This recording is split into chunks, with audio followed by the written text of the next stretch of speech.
Magandang gabi po sa ating lahat.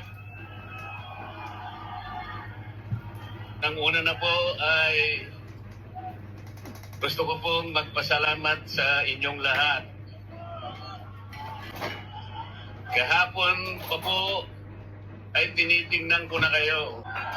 Lalong-lalo na po yung nanggaling pa sa malalayong lugar.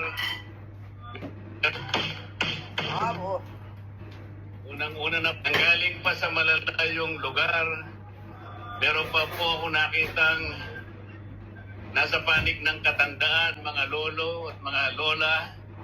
Kahit na po ang lakas ng buhos ng ulan, walang tumitinag, walang umuuwi. Lalo na kung nagpapahayag po kayo ng ating pagkakaisa.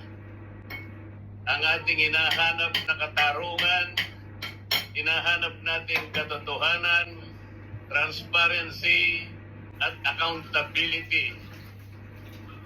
Salamat po sa lahat ng mga kapatid sa Iglesia ni Cristo.